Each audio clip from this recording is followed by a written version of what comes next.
क्या पढ़ा था लास्ट टाइम में?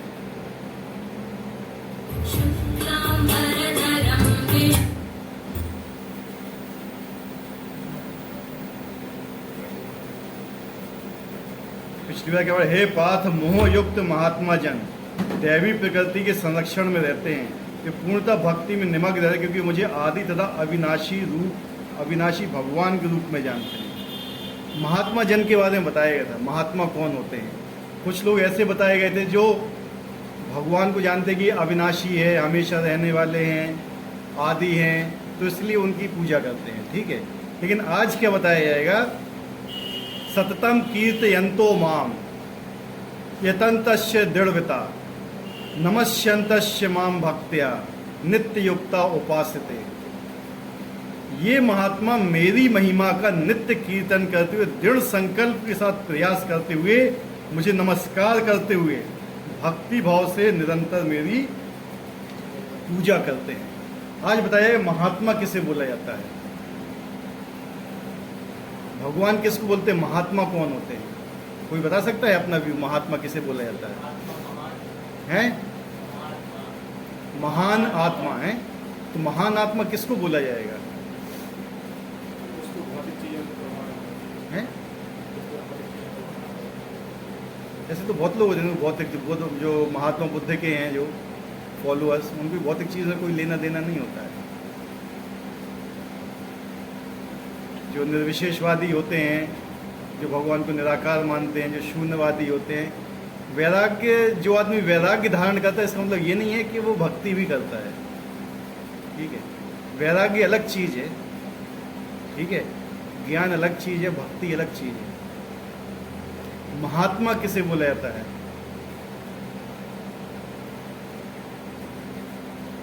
महात्मा आज इसी चीज़ के बारे में बताया जाएगा। हाँ, जो इसमें बताया गया है, ये महात्मा मेरी महिमा का नित्य कीर्तन करते हुए, दृढ़ संकल्प के साथ प्रयास करते हुए, मुझे नमस्कार करते हुए भक्ति भाव से निरंतर मेरी पूजा करते हैं। महात्मा कौन कहलाता है? जो हमेशा भगवान के नाम का कीर्तन करते हैं। कीर्तन मतलब क्या होता है? कीर्तन किसे कहते हैं? कीर्तन भगवान का नाम के स्वर में लिया जाए। बताइए। हमें पता है, किसी को मालूम नहीं होगा, लेकिन फिर भी बताओ ना, जो आपका हृदय बोलता है। अभी सर जो आरती चल रही थी, ये कीर्तन ही चल रहा। ये कीर्तन का एक पार्ट है। मतलब सभी लोग साथ में और ईश्वर में, भगवान सभी लोग साथ में होते हैं, उसको संकीर्तन बोला जाता है। जब साथ में करते हैं कीर्तन ना, उसको बोलते हैं संकीर्तन, एक साथ में रहते हुए। कीर्तन मतलब क्या होता है? कीर्तन शब्द कहाँ से आया हुआ है? हाँ, वेरी गुड। कहाँ से आया है? कीर्ति। तो कीर्तन मतलब होता है भगवान की कीर्ति गाना, किसी भी रूप में भगवान का गुणगान गाना। कीर्ति मतलब क्या होता है? गुणगान। किसी भी रूप में गाते हैं। वो संकीर्तन भी हो सकता है, भगवान की कथा भी हो सकती है, श्रवण भी हो सकता है, कोई भी चीज जिसमें भगवान का गुणगान गाया जाए, भगवान के गुणगान के लिए किया जाए, ठीक है। जैसे यहाँ पे जो लोग प्रसाद भी बनाते हैं ना, वही कीर्तन है। क्यों? क्योंकि भगवान के नाम के प्रचार के लिए ये सब चीज़ हो रही है। जो हमारा उद्देश्य है क्या है? भगवान के नाम को जन जन तक फैलाना, यही है ना हमारा उद्देश्य। घर घर तक। क्या कहा है चैतन्य महाप्रभु ने? पृथ्वी के नगर आदि जैसे ही है, राम सर्वत्र प्रचार हो मोर नाम। भगवान के नाम का प्रचार गली गली में, गांव गांव में, हर घर तक पहुंचाना, ये क्या है? हमारा उद्देश्य है। क्यों? क्योंकि उसमें भगवान की कीर्ति हम गा रहे हैं।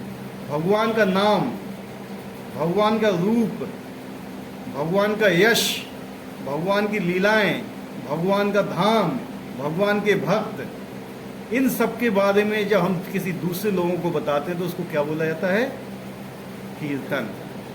तो जो हम लोग ये सुनते हैं ना, जो इसको ही कीर्तन बोलते हैं, लेकिन जब सात लोग हरिनाम संकीर्तन, नगर संकीर्तन, क्या बोलते हैं उसको? जब नगर में लेके घूमते हैं, भगवान के नाम का कीर्तन करते हैं, तो उसको बोलते हैं नगर संगीत। ये भी क्या है, जैसे हम बोल रहे हैं आप सुन रहे हो, ये भी क्या है, कीर्तन। क्योंकि हम भगवान की जो महिमा है, भगवान का गुणगान है, वो आप लोगों को बता रहे हैं। तो आप लोग क्या सुन रहे हो, भगवान का गुणगान ही सुन रहे हो। ये क्या है, कीर्तन है। तो जो लोग इन चीज में लगे रहते हैं उनको क्या बोलते हैं, महात्मा। क्या बोलते हैं उनको, जो निरंतर और कैसे, दृढ़ संकल्प के साथ, कैसे, दृढ़ संकल्प के साथ प्रयास करते हुए, मतलब एक संकल्प बना के रखा है दृढ़तापूर्वक, मेरा ये संकल्प है कि मैं ये भगवान का नाम इतना लूंगा, मैं भगवान की इतनी कथा सुनूंगा, समझ रहे, मैं इतना प्रचार करूंगा, मैं इतनी बुक डिस्ट्रीब्यूशन करूंगा, मैं इतना करूंगा। ये सब चीजें क्या है, नियम होता है एक, उसको बोलते दृढ़ संकल्प। मैंने मतलब भगवान की भक्ति के लिए दृढ़ संकल्प हो गया हूं मैं, समझ रहे। तो जो दृढ़ संकल्प होके करते हैं, ऐसे नहीं कि आए राम गए राम, ऐसे नहीं, वो महात्मा नहीं कहलाएंगे। जो दृढ़ संकल्प हैं कि ठीक है कोई प्रोग्राम है भगवान का, वहाँ पे जाना है तो दृढ़ संकल्प, हाँ मुझे जाना है तो मतलब जाना ही है किसी भी तरीके से, तो वैसे लोग क्या कहलाते हैं, महात्मा। किसके अनुसार, भगवत गीता के अनुसार। और मुझे नमस्कार करते हुए, जो भगवान को नमस्कार करते हैं। नमस्कार किसे किया जाता है, घर में किसी के पैर छूते हो, किसी को नमस्कार करते हो, किसको नमस्कार करते हो, किसके पैर छूते हो घर में, जिसको अपने आप से श्रेष्ठ मानते हो, राइट। किसी भी चीज में अगर आप किसी को अपने आप से श्रेष्ठ मानोगे तभी तो आप उसके आगे झुकोगे, यस नहीं है। अगर आप श्रेष्ठ नहीं मानोगे तो झुकोगे। अगर जो भगवान के सामने नहीं झुक रहा है तो मतलब क्या है इसका, है कि नहीं, अपने आप को क्या हो रहा है, भगवान से श्रेष्ठ मान रहा है वो। अगर आप भगवान के सामने नहीं झुक रहे हैं, भगवान ने क्या बोला है, मन मनावो मत भक्तो मत दया जीवन नमस्करो। भगवान ने बोला मुझे नमस्कार करो, मेरी पूजा करो। भगवान स्वयं बोलते हैं, क्यों, क्योंकि भगवान श्रेष्ठ हैं। लेकिन जो भगवान को श्रेष्ठ नहीं मानता वो झुकेगा उनके सामने क्या, नहीं। आजकल ऐसे ही लोगों की क्या है, बहुतायत में है ऐसे ही लोग जो भगवान के नाम के सामने, भगवान के सामने झुकना ही नहीं चाहते हैं। क्यों, शर्म आती है। झुकना किसके सामने चाहते हैं, हैं, किसके सामने झुकना चाहते हैं लोग, हैं, माया तो झुका ही देती है।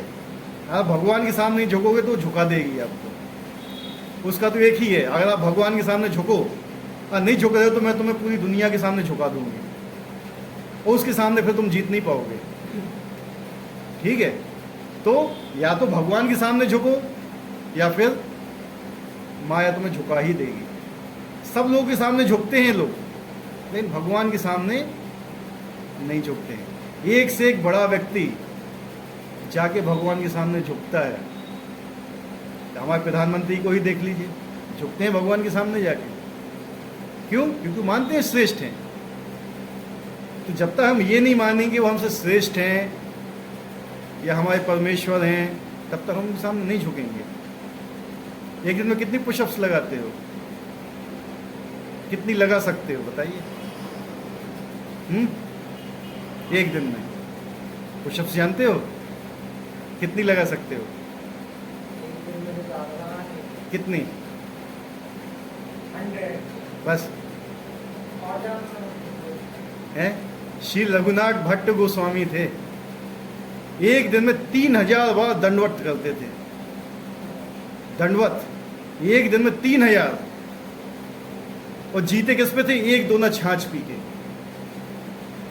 तुम जरा 100 पुशअप लगाओगे तो क्या क्या खाओगे, 100 पुशअप में तो कुछ होता भी नहीं है। 3000 दंडवत, 1000 दंडवत भगवान को करते थे, 2000 दंडवत वैष्णवों को करते थे। पर डे का नियम था उनका।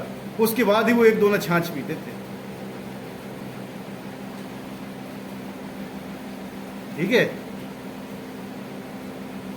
ये हमारे वैष्णव आचार्य थे जिनने शिक्षाएं दी हमें। और हम एक दिन 500 पुशअप्स लगा लेंगे तो भैया इतनी इतनी टी शर्ट पहन के घूमने लगेंगे, हैं, यहाँ से, और ढीली भी होगी तो टाइट करा लेंगे, हैं। लेकिन उन लोग को देखिए जो हमेशा भगवान के नाम में रमे रहते थे, तो नमस्कार करते थे भगवान को, ठीक है, भगवान को दंडवत करते थे। अगर आप किसी को प्रणाम करोगे ना तो प्रसन्न होगा, किसी को भी अपने देश हो कोई आके अगर आपके पैर छुएगा तो आप प्रसन्न होंगे या नहीं होंगे? हैं, होते हैं कि नहीं होते हैं? और किसी सामने झुकोगे तो प्रसन्न होगा आपसे, चाहे जितना आपसे नाराज हो। भगवान, हमने क्या भगवान का अपराध किया हुआ है, भगवान के बारे में उल्टा सीधा बोला, इसलिए हमें बैकुंठ से यहाँ फेंका गया है। तो इसलिए क्या करते हैं, हम भगवान का गुणगान करते हैं, क्योंकि पहले हमने क्या किया है, भगवान का अपमान किया है। क्या किया है? अभी क्या करना है हमें? गुणगान। अपमान नहीं करना है अभी, ठीक है? अभी क्या करना है हमें? गुणगान। अगर जब हम भगवान का गुणगान करें तो भगवान प्रसन्न होंगे, क्योंकि हम उनका अपमान करके आए हुए, इसलिए हमें क्या करना चाहिए? भगवान का कीर्तन करना चाहिए, ठीक है? तो कीर्तन करना चाहिए। और क्या है, भक्ति भाव से निरंतर मेरी पूजा करते हैं। कौन से भाव से? भक्ति के भाव से। भक्ति का भाव क्या होता है?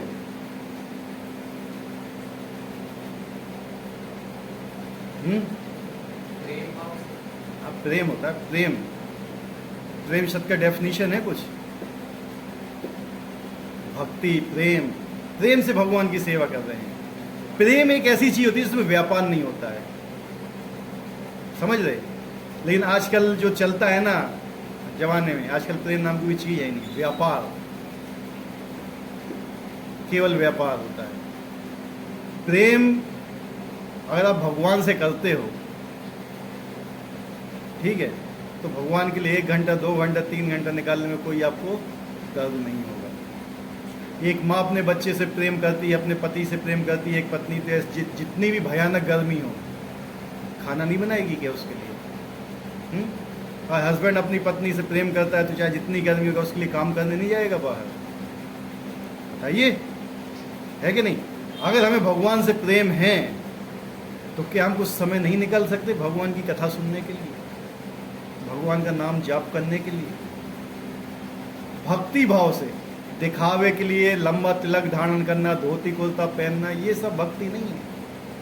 ऐसे तो 500 रुपये में भक्त बन जाओगे। 10 रुपये के पीली बोलो, गोपी चंदन लगाओ, तिलक बड़ा सा, एक कुर्ता पहनो 250 रुपये का, 150-200 रुपये की धोती पहन लो, हो गया 500 रुपये में। एक कंठी डाल दो गले में, एक माला टांग लो यहाँ पे, बन गए भक्त, ठीक है? इसको बोलते हैं शो। हम दिखावा कर रहे हैं, ये दिखावा नहीं करना है हमें। ये ड्रेस जरूरी है, ये वैष्णव परिधान है, लेकिन जब इसको पहनते हैं तो इसकी गरिमा भी समझना चाहिए। तो क्या क्या चीज बताई हुई है? निरंतर कीर्तन करते, किसके? दृढ़ संकल्प के साथ। मेरा दृढ़ संकल्प क्या है कि मुझे सुबह उठ के मंगल आरती करना है, मंगल आरती के बाद नाम जाप करना है। अरे भगवान से प्रेम करते हैं, दृढ़ संकल्प है हमारा। इसलिए जो इस्कॉन हमारी संस्था है ना, दृढ़ संकल्प कराती है पहले आपका। आप कितने दृढ़ संकल्प हो भगवान की भक्ति के लिए? आदमी 2, 4 दिन, 6 दिन, 8 दिन, 10 दिन दृढ़ संकल्प रह सकता है, लेकिन जीवन भर नहीं रह पाएगा, क्योंकि समर्पण ही नहीं है। जब तक आपका समर्पण नहीं होगा ना, तब तक प्रेम नहीं आएगा। मेन चीज होता है समर्पण, कि आपका भगवान के प्रति कितना समर्पण है। समर्पण होता है तभी प्रेम आता है, ठीक है? और जितना आप भगवान के प्रति समर्पित रहोगे ना, तो भगवान भी आपकी रक्षा करेंगे। लेकिन समर्पण का मतलब क्या है कि हमें भगवान पर विश्वास होना चाहिए, लेकिन हमें भगवान पर विश्वास ही नहीं है, ठीक है? भगवान जो चीज़ हमें दे रहे हैं आज तक, क्या कभी किसी ने भगवान को इतना कहा हुआ है कि मतलब रोज धन्यवाद दिया है भगवान को कि आप हम इतना चीज़ हमें दे रहे हो, हमारे रहने खाने पीने के लिए हमें धन्यवाद देना चाहिए आपको? अगर मैं आपको 1 गिलास पानी ला के दूँ तो क्या बोलोगे आप? बोलोगे? लेकिन भगवान आपके लिए बरसात करते, कभी थैंक यू बोलते हैं उनको? हैं? बोलते हैं कभी? क्या है ये? कोई भी कोई चीज़ देख तो ये साधारण क्या है ये? मतलब ये तो सदाचार है। कोई आपको कोई चीज़ देगा तो थैंक यू धन्यवाद तो बोलोगे उसको, है कि नहीं? भगवान हमें सुबह से सूरज निकाल रहे हैं, रात को हमारे लिए चंद्रमा निकाल रहे हैं, दिन भर हवा बह रही है, हमारे लिए ऑक्सीजन दे रहे हैं, सब कुछ दे रहे हैं, सांसें दे रहे हैं, हमें जल दे रहे हैं पीने के लिए। कौन सा वैज्ञानिक तुम्हें जल दे रहा है बताइए? कौन से माता पिता तुम्हें जल दे रहे हैं पीने के लिए, हवा दे रहे हैं सांस लेने के लिए हैं? उनको हम धन्यवाद नहीं बोलना चाहते। और उनका धन्यवाद भी करते हो तो ही भगवान संतुष्ट रहते। ठीक है, ये मेरे ऊपर निर्भर है, कम से कम मुझे धन्यवाद तो कर रहा है। लेकिन हम धन्यवाद भी नहीं करते हैं भगवान को। 99% लोग ऐसे हैं जो भगवान को थैंक यू तक नहीं बोलते हैं कि आपने हमें इतना सब कुछ दिया है तो हम आपके कृतज्ञ हैं। कृतज्ञता जानते हो? कृतज्ञता कहाँ से आती है? अगर कोई व्यक्ति आपके साथ अच्छा कर रहा है, बहुत अच्छा, तो आपको कृतज्ञता होना चाहिए ना। भगवान को क्या चाहिए? आपसे कुछ नहीं चाहिए, उन्हें कोई ज़रूरत नहीं है आपसे कुछ चीज़ लेने की। बस वो यही चाहते हैं कि आप प्रसन्न रहिए। और वो ये भी जानते हैं कि आप जब तक यहाँ पे हो, जब तक आप प्रसन्न नहीं रह सकते। क्यों भाई? है सही बात है कि नहीं? आप जब तक इस धरती पे हो प्रसन्न नहीं रह सकते हो। इसलिए भगवान कहते हैं तुम्हें प्रसन्न रहना, कम से कम मेरे पास आओ, वहां प्रसन्न हो। वहां तुम्हें इन सब चीज़ों के लिए नहीं भागना पड़ेगा। जो सुबह पैसा कमाने के लिए भागना पड़ता है, खाना खाने के लिए कमाना पड़ता है, वहां पे नहीं है सब चीज़ें। कौन कौन लोग कश्मीर जाना चाहता है घूमने के लिए? हाथ उठाइए, कोई सोच रहा मैं भी जाना चाहता हूँ यार, ऐसा नहीं है। हैं? जाना चाहते हो? नहीं, क्यों जाना चाहते हो? हैं? क्योंकि वहां पे अच्छा है रहना है, इसलिए ना। है नहीं? अच्छा मौसम है, बढ़िया पेड़ हैं, अच्छी वादियां हैं, हरे भरे मतलब जंगल हैं, सब कुछ है, झरने हैं, शुद्ध जल है, अच्छा लगता है जाने के लिए। क्यों? वहां के बारे में आपको मालूम है। लेकिन क्या आपको बैकुंठ के बारे में मालूम है कैसा है? जब तक बैकुंठ के बारे में नहीं जानोगे तो वहां जाने की इच्छा भी नहीं होगी तुम्हारी। समझे बात को? बैकुंठ कश्मीर से करोड़ों गुना अच्छा है, जहां कोई दुख नहीं है, जहां कोई दर्द नहीं है, जहां कोई कठिनाई नहीं है, जहां मृत्यु नहीं है, जहां कोई छलावा नहीं है, जहां कोई धोखा नहीं है, जहां पे कोई उल्टी सीधी राजनीति नहीं है, केवल प्रेम अकेला है, आपसी में प्रेम। ना कमाने के लिए भागना पड़ेगा, ना कुछ करना पड़ेगा, ना भूख प्यास, किसी चीज़ का कष्ट नहीं है वहाँ पे। तो वहाँ जाना नहीं चाहोगे? जब ऐसी जगह है वहाँ पे भी जाना नहीं चाहते हो तो फिर क्या कहना चाहिए बताइए? तो वहाँ जाने के लिए भी पैसा भी नहीं लग रहा है आपसे।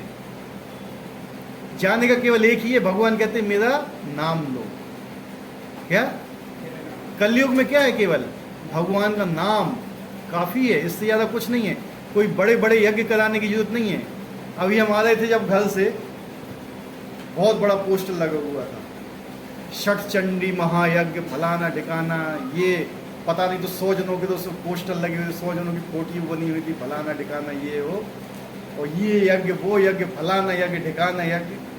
और जबकि सीधा एक ही चीज़ बोली है, कलयुग केवल नाम आधारा, इससे ज़्यादा कुछ नहीं है कलयुग में।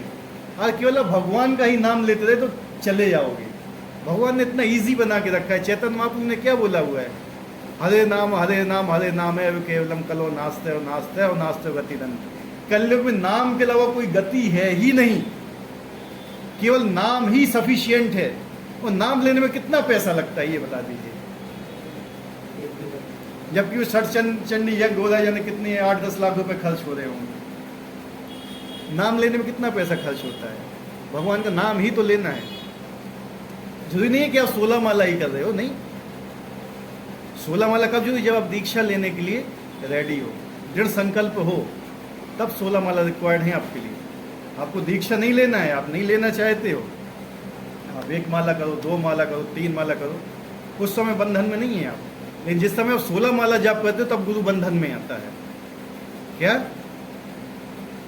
अभी गुरु को आपसे कोई लेना देना नहीं है जब तक आप 16 तक नहीं पहुंचते हो, 4 नियम पालन नहीं करते हो, जब तक गुरु आपके लिए रिस्पॉन्सिबल नहीं है, जिम्मेवार नहीं है। लेकिन जिस दिन आपने दृढ़ संकल्प ले लिया, क्या बोला गया? दृढ़ संकल्प ले लिया कि मैं 4 नियम का पालन करूंगा और रोज कितनी माला जाप करूंगा?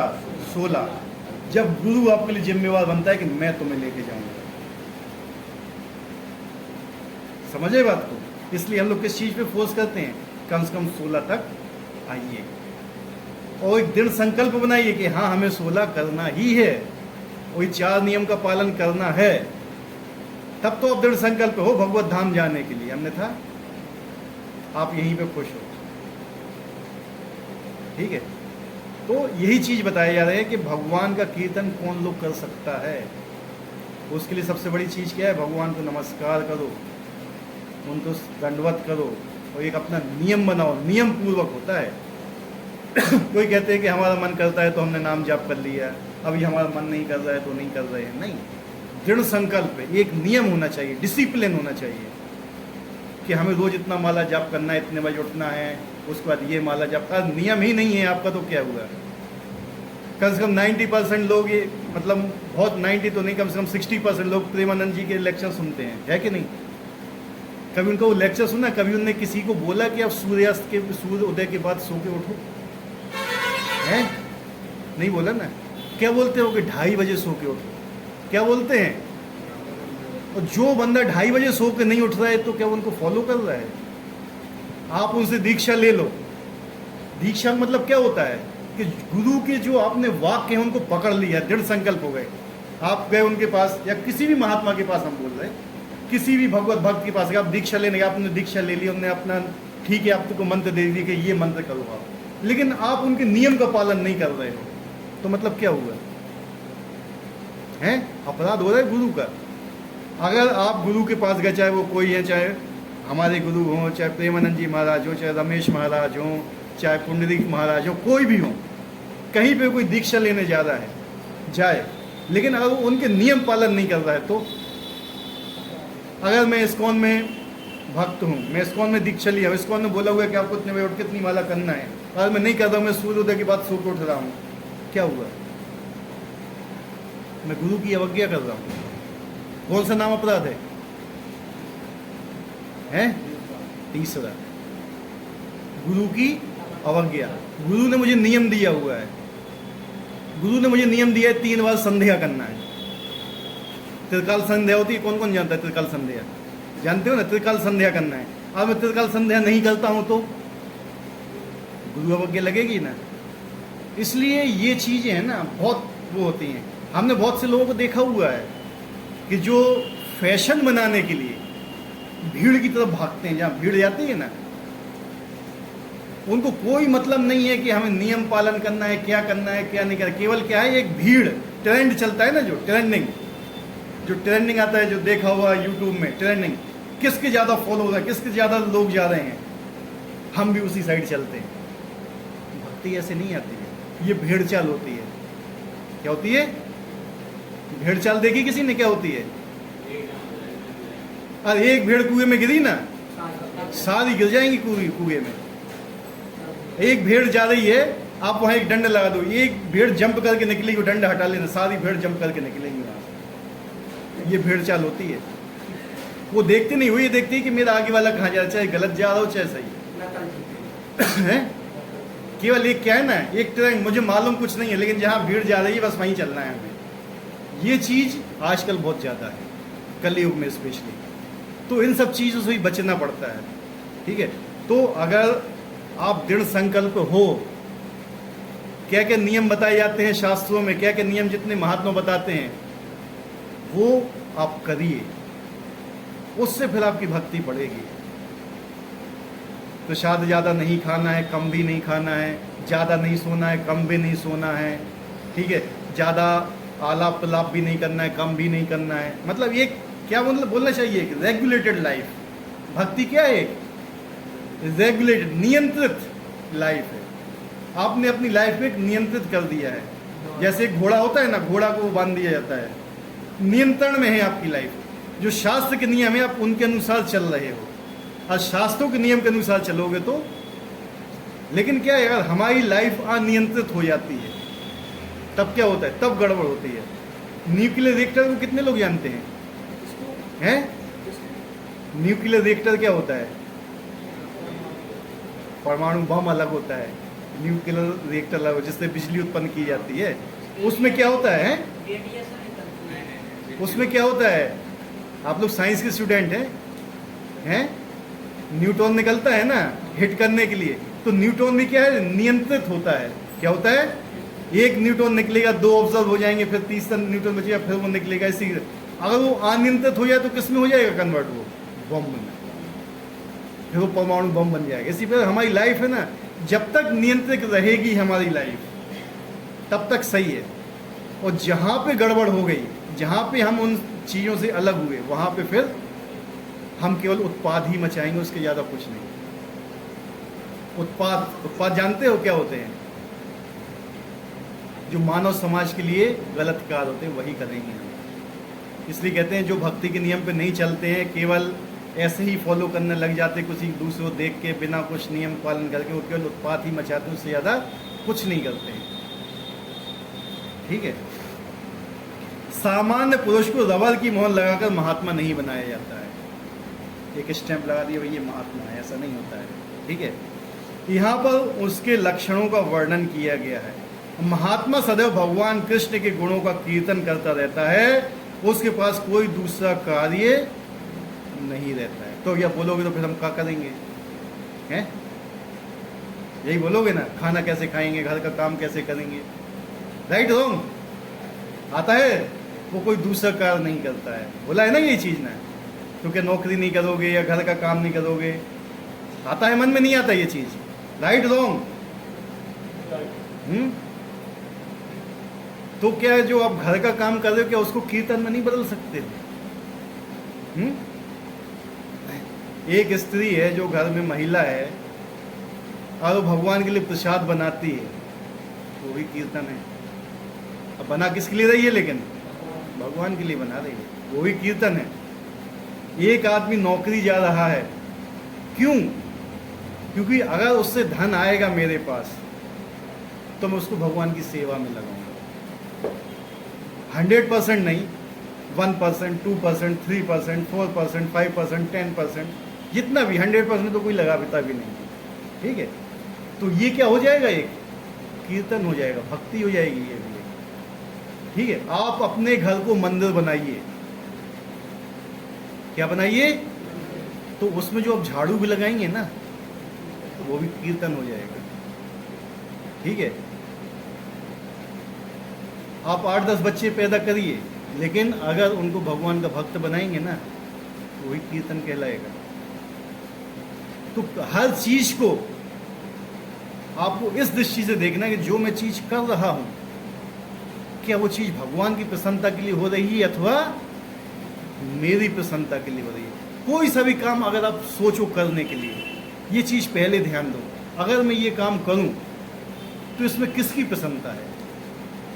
भगवान की प्रसन्नता है या मेरी प्रसन्नता है? मेरे गुरु महाराज ने बोला है कि तुम्हें ये काम करना है, लेकिन नहीं, मैं ये काम करूंगा। अगर आप अपने मन से भी भक्ति करते हो ना, तो वो भी भक्ति नहीं है। क्या है समझ में? अगर आप अपने मन से भक्ति कर रहे हो, गुरु की बात नहीं मान के भक्ति कर रहे हो ना, तो वो भी भक्ति नहीं है। भक्ति का मतलब होता है समर्पण, किसी के अंडर में रहना, किसी के नियम पे चलना। किसी के अंडर में रहना आजकल सबसे कठिन बात है, पता है? आप किसी के नियंत्रण में रह के नहीं चल सकते। क्यों? आदमी में स्वतंत्र रहने का क्या है? मैं तो अपने मन में क्यों कोई दूसरे के नियंत्रण में रहूं? गुरु किस लिए बनाया जाता है? मैं उनके अनुसार चलूं, है कि नहीं? मैंने क्या कर दिया? समर्पित कर दिया है अपने आप को। अब मैं अपनी बुद्धि से नहीं चलूंगा। ये होता है समर्पण। ये चीज आजकल के जमाने में बहुत गड़बड़ है।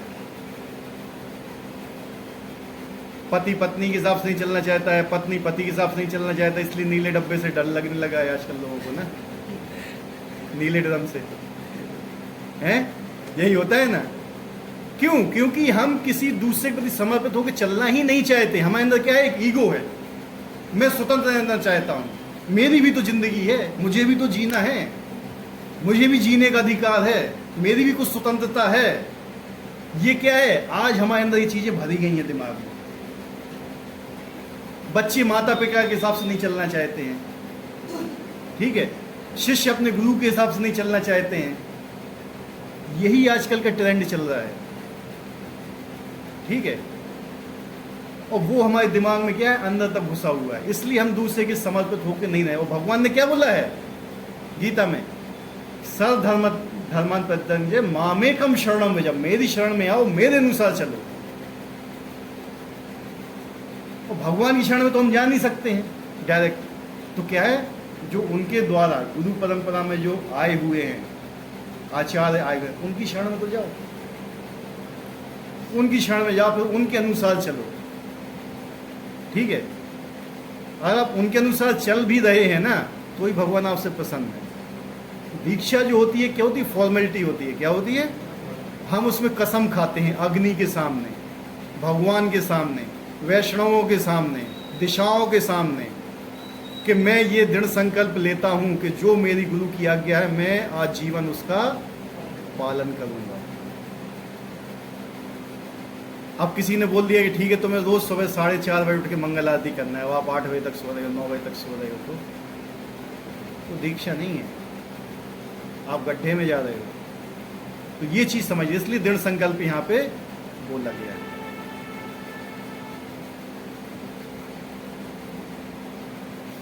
तो क्या कह रहे हैं, उसके पास कोई दूसरा कार्य नहीं रहता, वे सदैव कृष्ण के गुणगान में व्यस्त रहता है, सदैव व्यस्त रहता है।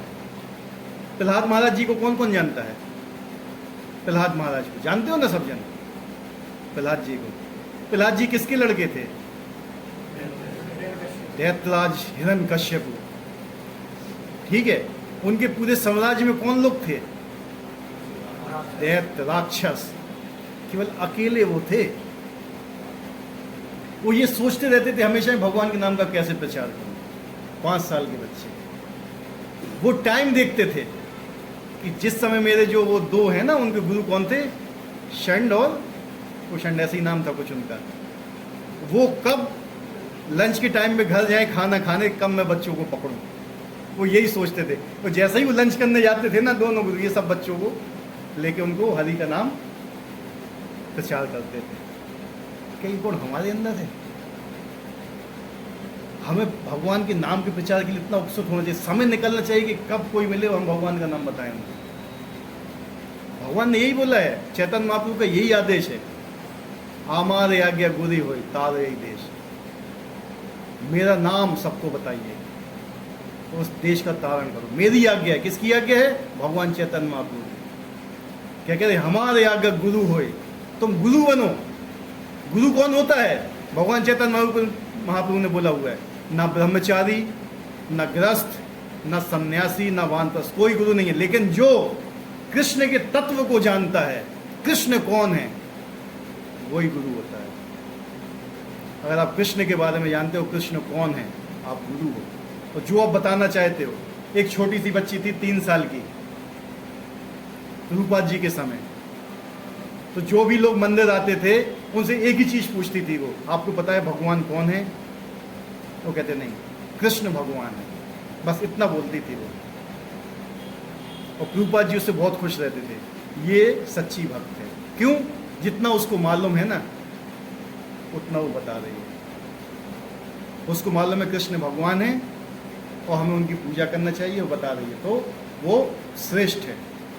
अगर हमें पता है किसी चीज़ के बारे में और हम तो दूसरों को नहीं बता रहे हैं, वहाँ पे क्या जाता है कि हम भगवान का गुणगान नहीं करना चाहते, हम भगवान के बारे में लोगों को नहीं बताना चाहते। ये चीज़ एक गड़बड़ पॉइंट आ जाता है।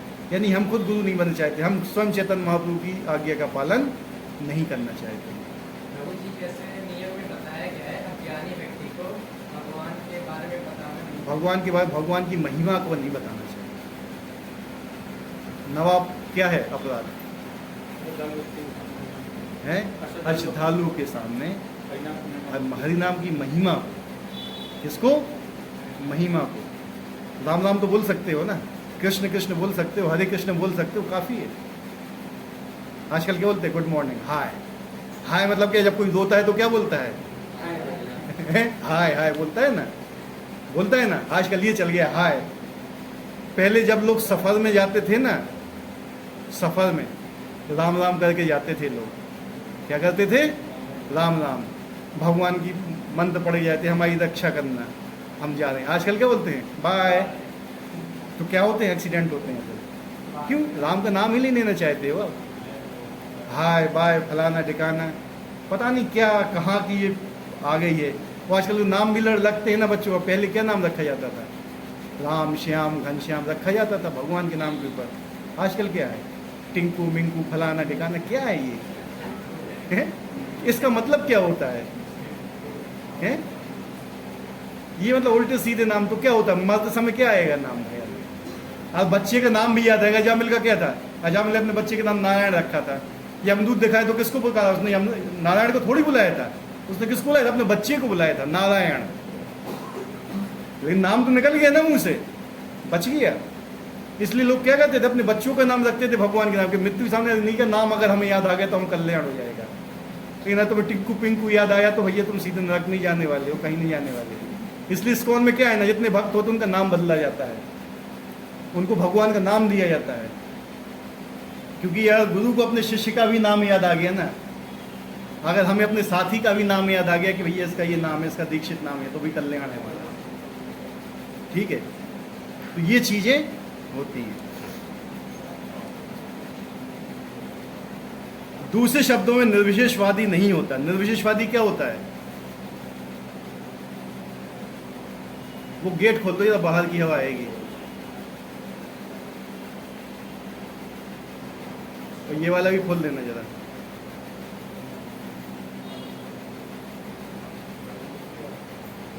क्या चक्कर आ रहा है, देखना जरा दीपेन।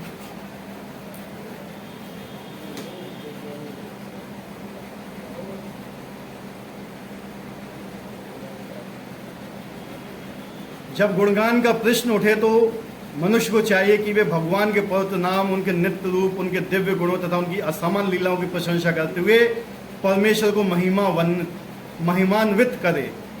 उसे इन सारी वस्तुओं को महान्वित करना होता है, तब महात्मा भगवान के प्रति आसक्त रहता है। जो व्यक्ति परमेश्वर के निराकार रूप ब्रह्म ज्योति के प्रति आसक्त होता है, उसे भगवत गीता में महात्मा नहीं कहा गया है। जो भगवान के रूप को नहीं मानता है, निराकार मानता है, वो महात्मा नहीं हो सकता है। उसे अगले श्लोक में अन्य प्रकार से वर्णित किया गया है। महात्मा सदैव भक्ति के विविध कार्यों में यथा विष्णु के श्रवण कीर्तन में व्यस्त रहता है, जैसा कि श्रीमद् भागवत मूल्य के। यही भक्ति श्रवण कीर्तन विष्णु तथा स्मरण है। ऐसा महात्मा अंततः भगवान के 5 दिव्य रसों में से किसी एक रस में उनका सानिध्य प्राप्त करने के दृढ़व्रत होता है। इसे प्राप्त करने के लिए वे मनसा वाचा करुणा अपने सारे कार्यकलाप भगवान कृष्ण की सेवा में लगाता है। यही पूर्ण कृष्ण भावनामृत कहलाता है। क्या है? मनसा वाचा कर्मणा। इसका मतलब क्या हुआ? मनसा वाचा कर्मणा मतलब मन से, वाणी से और कर्म से, तीनों चीजों से भगवान का क्या है? गुणगान करना है। मन से भी करना है, वचन से भी करना है और कर्मों से भी करना है। हमारा क्या है? हम बोल तो देते हैं वाणी से, ठीक है हम कर देंगे, उसके बाद मन में क्या रहता है? कैसे बचे हम? ये फिर भक्ति नहीं होती। देखो ये होती है कपटता। क्या बोलते हैं इसको? कपटता। हृदय में कुछ और जवान पे कुछ और। ठीक है, ये सूर्पनखा थी ना, अंदर से कुछ और थी, बाहर से कुछ और थी। बाहर से बहुत सुंदर दिखती थी, हम अंदर से कितने कपटी, हम नहीं दिखाना चाहते किसी दूसरे को। हम क्या बोलते हैं कि मैं बहुत अच्छा हूँ, मैं ये हूँ, मैं वो हूँ, लेकिन अंदर क्या भरा पड़ा है। तो भगवान पे क्या करते हैं? लक्ष्मण जी ऐसे लोग नाक कान काटते हैं। ठीक है, क्या किया था सूर्पनखा के साथ? बहुत सुंदर बन के आई थी ना वो भगवान को प्राप्त करने के लिए, लेकिन अंदर क्या था? कपट था। अंदर क्या था? कपट। तो लक्ष्मण जी ने क्या किया था? नाक कान काट दिए थे उसको सीधा। अगर हमारे अंदर कपट होगा हृदय में और हम वाणी से बोलेंगे कि ठीक है हम ऐसा करेंगे, वैसा करते हैं, फलाना करेंगे, तो भगवान भी क्या करेंगे फिर? इसलिए क्या कहते हैं कि हृदय और जवान एक ही। कम से कम हमारे अंदर इतनी तो शुद्धता होना चाहिए, इतनी पवित्रता कि जो हमारे हृदय में है उसको हम जवान तक लेके आए। हमें पता है कि हमारे हृदय में गंदगी भरी पड़ी है, कुछ नहीं, कम से कम वो भी तो जवान तक लेके आओ अपने गुरु के सामने। लोग किस लिए जाते हैं गुरु के पास? सुधारने के लिए ना। वैद्य के पास किस लिए जाते हैं? डॉक्टर के पास किस लिए जाते हैं? अपने इलाज। लेकिन आप अपनी बीमारी ही नहीं बताओगे तो इलाज कहाँ से होगा? आप गुरु के पास तो जा रहे हो, आप गुरु बना रहे, लेकिन जो आपके हृदय के अंदर जो कपट भरा पड़ा है वो आप बता नहीं रहे हो। जब आप बताओगे नहीं तो गुरु कैसे आपको सॉल्यूशन देगा उस चीज़ का, है कि नहीं? तो ये गुरु बोलता है ठीक है, हाँ हो जाएगा। तो जब बात आती है खत्म खेल। हृदय में तो है ही नहीं हमारे अंदर सेवा का भाव। तो यही चीज है कलयुग में सबसे भारी होती है। भगवान पतित पावन है। क्या बोलते हैं भगवान को? पतित पावन, पतितों का उद्धार करने वाले। लेकिन कपट पावन नहीं बोला गया। कपटियों का उद्धार नहीं करते हैं भगवान। कपटी के लोग कौन होते हैं? जिनके हृदय में कुछ और है, जवान पे कुछ और है, वो होते हैं कपटी। इनका उद्धार नहीं होगा। ये भूल जाए कि इनका कभी उद्धार भी होगा। भगवान को इसलिए क्या बोला गया है? पतित पावन बोला गया है। तो भक्ति में कुछ कारण है जिन्हें दृढ़व्रत कहा गया है। यथा प्रत्येक एकादशी को तथा भगवान के आविर्भाव जन्माष्टमी पर उपवास करना। दृढ़व्रत, दृढ़ता है, व्रत है कि मैं एकादशी को व्रत करूंगा, ठीक है, मैं जन्माष्टमी को व्रत करूंगा। दृढ़व्रत है, मैं मंगल आरती आऊंगा, मैं 16 माला जाप करूंगा, या 1 माला जाप करूंगा, 2 माला जाप करूंगा। इतना होना चाहिए। जब तक आप दृढ़व्रत नहीं रहोगे नहीं बढ़ पाओगे आगे। कोरोना के समय मैंने देखा था लोगों का दृढ़व्रती। हमारे घर के सामने से लोग साइकिल पे आए थे। कहां से? मुंबई से। क्यों? जान के ऊपर पड़ी थी। 600 किलोमीटर पैदल गए, दिल्ली से लेके 600-700 किलोमीटर बिहार तक पैदल गए। क्यों? बचना था, मर जाएंगे नहीं तो। आत्मा मर जाए तो कोई बात नहीं, शरीर नहीं मरना चाहिए, ठीक है। आत्मा मर रही है, उसके लिए दृढ़व्रत नहीं हो सकता, लेकिन शरीर मर रहा है तो दृढ़व्रत है। इतना दृढ़व्रत थे कोरोना के टाइम पे कि घर के गेट लगे रहते थे 24 घंटे, बाहर नहीं निकलना है हमें। लेकिन गुरु कह दे एक दिन तुम एक दिन घर के अंदर बंद रह के भगवत जाप करो तो नहीं, लेकिन बाहर कोरोना आ गया तो बंद हो जाएंगे, है कि नहीं? दृढ़व्रत। साइकिल से लोग, रिक्शे से, ऑटो चला के, पैदल भागे थे। मुंबई से, दिल्ली से, कोलकाता से, यहाँ से लोग भागे थे अपने अपने गांव के लिए, पैदल आए थे। इतना दृढ़व्रती 600 किलोमीटर तक, 700-800 किलोमीटर तक लोग पैदल आए थे। जब ये लोग अपना जिंदगी बचाने के लिए, अपना शरीर बचाने के लिए 700-800 किलोमीटर पैदल चल सकते हैं, तो हम भगवान के धाम जाने के लिए 16 माला जप नहीं कर सकते क्या? जो 1-2 घंटे में होती हैं, 2 घंटे में होती हैं। दृढ़व्रती होना चाहिए। भक्ति में हमेशा अपने लिए कठोर रहो। किसके लिए? और दूसरों के लिए कोमल रहो। हमारा क्या है?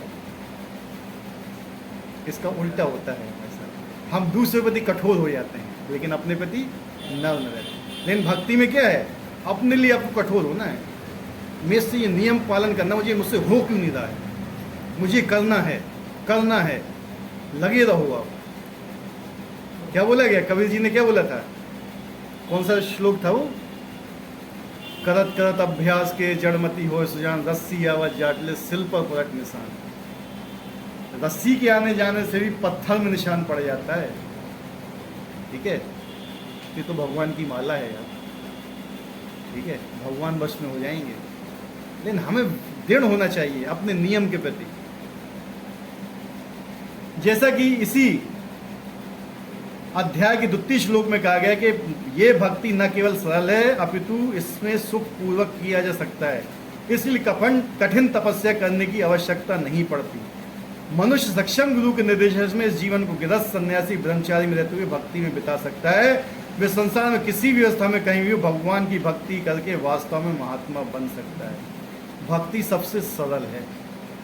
आप किसी भी आश्रम में भक्ति कर सकते हो, किसी भी वर्ण में भक्ति कर सकते हो। प्रहलाद महाराज ने तो गर्भ में भक्ति की है, हनुमान जी तो वन पुरुष थे, उसमें उन्होंने भक्ति की है, ठीक है। आपको तो मनुष्य का शरीर मिला हुआ है, ठीक है। भक्ति इतनी पावरफुल है ना कि यार आप एक बार लग जाओगे ना तो उसका अलग ही टेस्ट मिलेगा। लेकिन क्या है ना, अभी हमारा टेस्ट किस में है? पैसे में, ठीक है। कैसे हमारे पास पैसा आए, कैसे हमारे पास ये आए, वो आए, फलाना ठिकाना। इसमें अभी हमारी पूरी मेंटलिटी इसी में रखी है। दान का पर्पस जानते हो क्या होता है? दान, जो हम धन दान देते हैं, इसका उद्देश्य जानते हो क्या होता है? क्यों धन दान का प्रचलन किया गया है? धन क्यों दान में देना चाहिए मालूम है? क्योंकि आज के ज़माने में आदमी की 100% कॉन्शियस कहाँ पे है? धन कमाने में। Right wrong? 100% कॉन्शियस आदमी की किस में है? पैसा कहाँ से आए। पहली चीज, किसी भी तरीके से आए उसको कोई मतलब नहीं, चाहे धर्म से आए चाहे अधर्म से आए, किसी को धोखा दे के आए, उससे एक चीज से कोई मतलब नहीं रहता है। लेकिन आना कैसे चाहिए? धर्म से। धर्म से अर्थ क्या आता है? धर्म, अर्थ, काम, मोक्ष। लेकिन आजकल आदमी धर्म से तो अर्थ कमाना ही नहीं चाहता है। हम गए थे काफी लोगों के शादी में, जो रिश्ते होते हैं ना ऐसे, तो उन्होंने पूछा ये लड़का क्या करता है? लेखपाल है। कितने मिलते हैं? इतने। ऊपरी कमाई कितनी है? क्या पूछा? ऊपरी कमाई मतलब अधम की कमाई। मैं अपनी लड़की को वहां बिगाऊंगा जहां पे अधम का पैसा आता होगा। ये लोगों की मेंटलिटी है। समझे ना बात को? कितनी कमाई हो जाती, ऊपरी कमाई कितनी है, समझे? मतलब जितना हमें मिल रहा है हम उससे संतुष्ट नहीं है। देखो, कोई भी व्यक्ति है, मैं अपना ही उदाहरण लेके देता हूं आपको। मुझे अपने शरीर के पालन करने के लिए, यहाँ पे जो गृहस्थ है या कोई अच्छा समझदार व्यक्ति है, मुझे, मैं बता रहा हूँ, मिनिमम या मैक्सिमम के मुझे 5,000 रुपये से ज़्यादा की जरूरत नहीं है एक महीने में। खाना पीना के लिए, हकीकत बता रहा हूँ, खाना पीना रहना, एक आदमी को 5,000 मैक्सिमम 10,000 रुपये से ज़्यादा की जरूरत नहीं पड़ती है। ठीक है? अगर आप एक जगह पर रह रहे हो, अपने शरीर का आपको पालन करना है, तो 5,000 रुपये की आपको जरूरत है बस। लेकिन आदमी भागता कितने के पीछे है, सोचो आप। एक आदमी 1 लाख रुपए महीना कमाता है, एक आदमी 5,000 रुपये महीने कमाता है। 4 रोटी वो भी खाता है, 4 वो भी खाता है। ऐसा नहीं कि 1 लाख रुपए वो कमाता है, जैसे 20 गुना ज़्यादा उससे कमाता है तो 20 गुना ज़्यादा रोटी खाएगा, है? खाएगा तो उतना ही ना। लेकिन फिर क्यों उस चीज में भागता है? लोभ। लोभ है, लोभ। भोगने की इच्छा है। मेरे पास ज़्यादा धन रहेगा, मैं दिखाऊंगा लोगों को, मेरे पास ये गाड़ी है, मेरे पास ऐसा घर है, मेरे पास वैसा घर है, मेरे पास फलाना है, दिखाना है। पहले क्या होता था ना, पहले जब कोई किसी का घर बनता था, कुटिया बनाते, छोटा मोटा घर बनाते, गृह प्रवेश होता था। क्यों?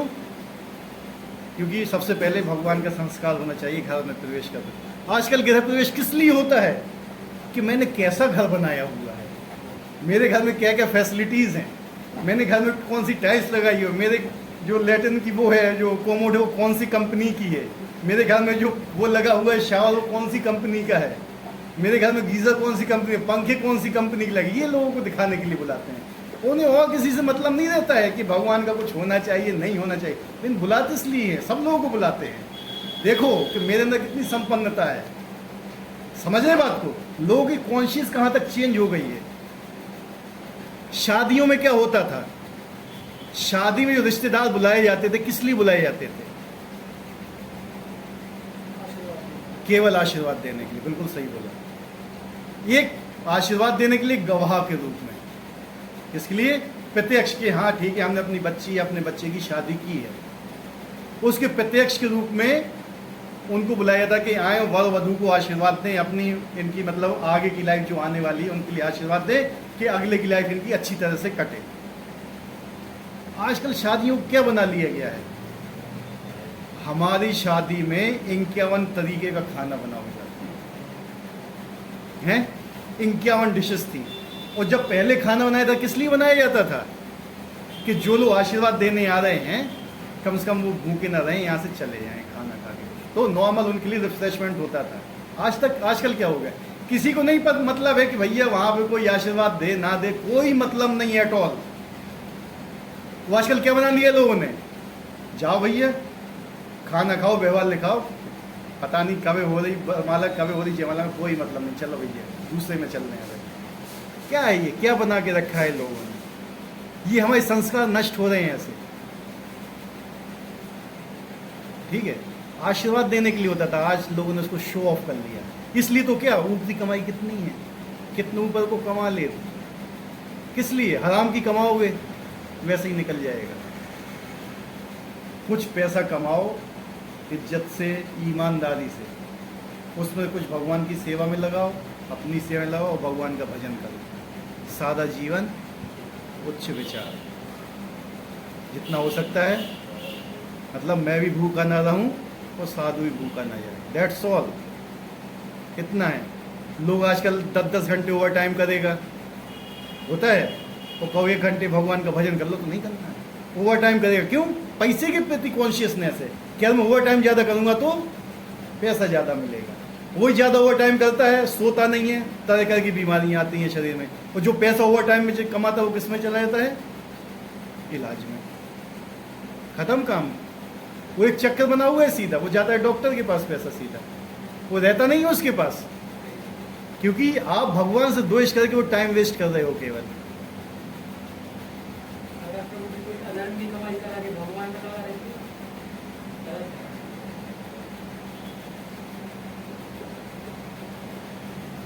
है। ऐसा नहीं होता है कि आप किसी को किसी घर में डांका डालो, ले गया कि भगवान को चढ़ा दो, नहीं, कदापि नहीं। जैसे कई लोग जॉब वाले बताते हैं कि उनको मतलब ले नहीं करते, उनको पैसा। देखो उसके लिए क्या है बताया गया है, उसके लिए बताऊँ कि आजकल का ज़माना ऐसा है, तो उसके लिए क्या है कि जो एक जैसा मैंने सुना हुआ वैसा बताऊँ। अगर आप ऐसी जॉब करते हो कि आपको वहाँ पे एक्सेप्ट करना ही पड़ेगा, ठीक है, कोई बात नहीं, पहले तो आप ट्राई करो कि आप एक्सेप्ट ना करो, ठीक है। अगर कहीं भी कुछ नहीं हो पा रहा है, आपको एक्सेप्ट करना है, तो एक ठीक है, एक आप गुल्लक बना लो, ठीक है, जितना पैसा आए वहाँ उसको एक पैसा घर लाने की जरूरत नहीं है आपको। समझ गए बात को? अगर आपने 10,000 रुपये घूस में लिया, 10,000 रुपये सीधा डाइवर्ट कर दो, छुओ भी नहीं उसको, अपने पास नहीं रखो। लेकिन उसमें ये मत सोचना कि मैंने वो दे दिया तो जो अपनी धर्म की कमाई उसमें से मैं नहीं दूंगा, उससे आपको कोई लेना देना नहीं है। समझ गए बात को? जैसा आया, लक्ष्मी मेरी नहीं है, समझ रहे? लक्ष्मी किसकी है? भगवान की है ना। अब चाहे काली हो या सफ़ेद हो, सफ़ेद कमाई या काली कमाई, काली कमाई है उसको टच मत करो, भगवान के पास ट्रांसफर कर दो। लेकिन इसका मतलब ये नहीं है कि जो आप धर्म की कमाई कमा रहे हो, क्योंकि आजकल 100% धर्म है भी नहीं। आप किसी भी तरीके से कोई भी काम करते हो ना, उसमें अधर्म मिला होता है। उस चीज़ की शुद्धिकरण के लिए हमको ये सब चीज़ें करना पड़ती हैं। तो अगर कहीं से गलत धन भी आता है आपके पास, हो आपके प्रयास करने के बावजूद भी आप उससे बच नहीं सकते, तो बचने का एक ये माध्यम है कि 100% उसको ट्रांसफ़र कर दो। या वो आपको कोई पैसा दे रहा है तो उसको कह दो भैया ये अकाउंट नंबर है, ये हमारे मंदिर का अकाउंट है, कहाँ का, इसमें डाल दो, काम खत्म, मुझे मत दो। ऐसा कर सकते हो, इसमें तो कुछ नहीं है ना, आपने तो लिया नहीं है ना, आपने जहाँ से आया था किसी भी रूप से आया, आपने डाइवर्ट कर दिया उसको। अगर आप क्या होता है ना, अगर आप अधर्म की कमाई, सोचना इस चीज़ को बहुत ध्यान से जो मैं बता रहा हूँ, ठीक है, ध्यान से सुनना, मैं पूछूंगा क्योंकि इसके बारे में। अगर आपने अधर्म की कमाई किसी साधु को दान में दे दी, समझना, वो भगवत भक्ति में लगा हुआ है, लेकिन उसका भजन अभी इतना पका हुआ नहीं है कि उस अधर्म की कमाई को बचा सके, वो अपने रास्ते से भ्रष्ट हो गया, उसका दोष किस पे जाएगा? यानी आपने एक व्यक्ति को बर्बाद कर दिया। बात समझ रहे हो मेरी? नहीं समझ रहे हो? आपने अधर्म की कमाई उसको दी, अधर्म की कमाई, उसके पास इतना नहीं था, शक्ति नहीं थी कि उस अधर्म की कमाई को बचा सके, और भ्रष्ट हो गया वो भक्ति के रास्ते से, उसका दोष आपको लगेगा।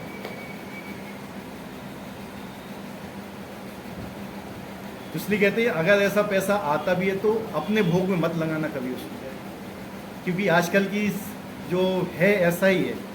हमारी स्थिति में बैंक में हूँ, मुझे 11 साल हो गया है, लेकिन मुझे लोग जानते हैं मैं लेता नहीं हूँ कहीं से, और मैं मना भी कर देता हूँ सीधे कि मुझे मत दीजिए, ना मुझे इस चीज़ में इन्वॉल्व कीजिए, वो चीज़ लगे। लेकिन हाँ, मेरे साथ भी कभी भविष्य में ऐसा हुआ कि नहीं तुम्हें लेना ही पड़ेगा, नहीं तो हम तुम्हें भी फंसा देंगे, तो ठीक है भैया, और तुम्हें ऐसा लगता है तो ये हमारा अकाउंट नंबर है, आप यहाँ डाल दीजिए, काम खत्म, हमें उसमें इन्वॉल्व मत कीजिए।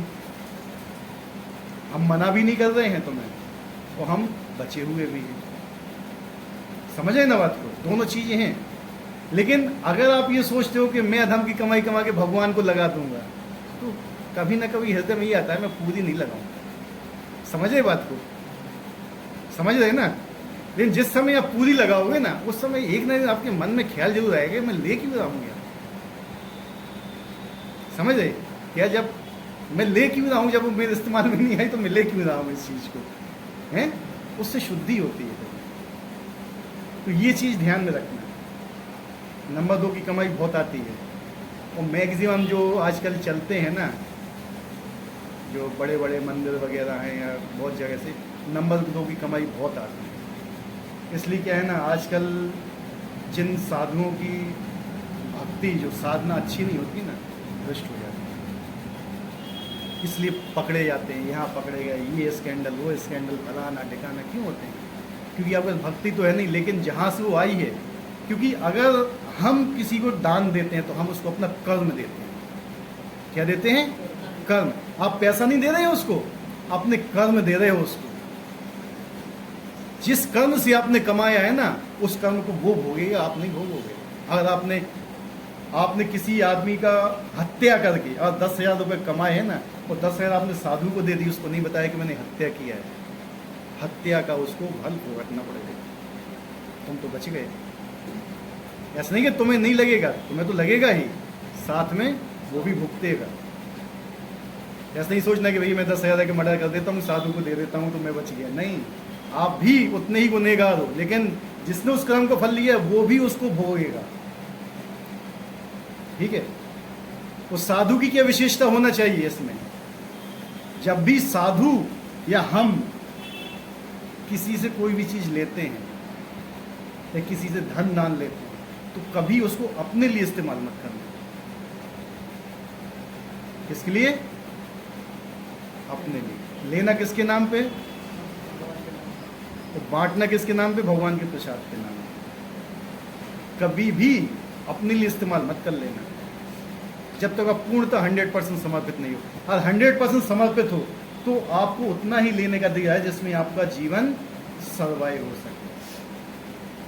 लेकिन उसमें भी क्या है ना, आपको अपनी भक्ति बढ़ाना पड़ेगी, क्योंकि वो पचाना भी पड़ेगा आपको। पाप पचाना बहुत कठिन होता है, कर्मों को पचाना बहुत कठिन होता है।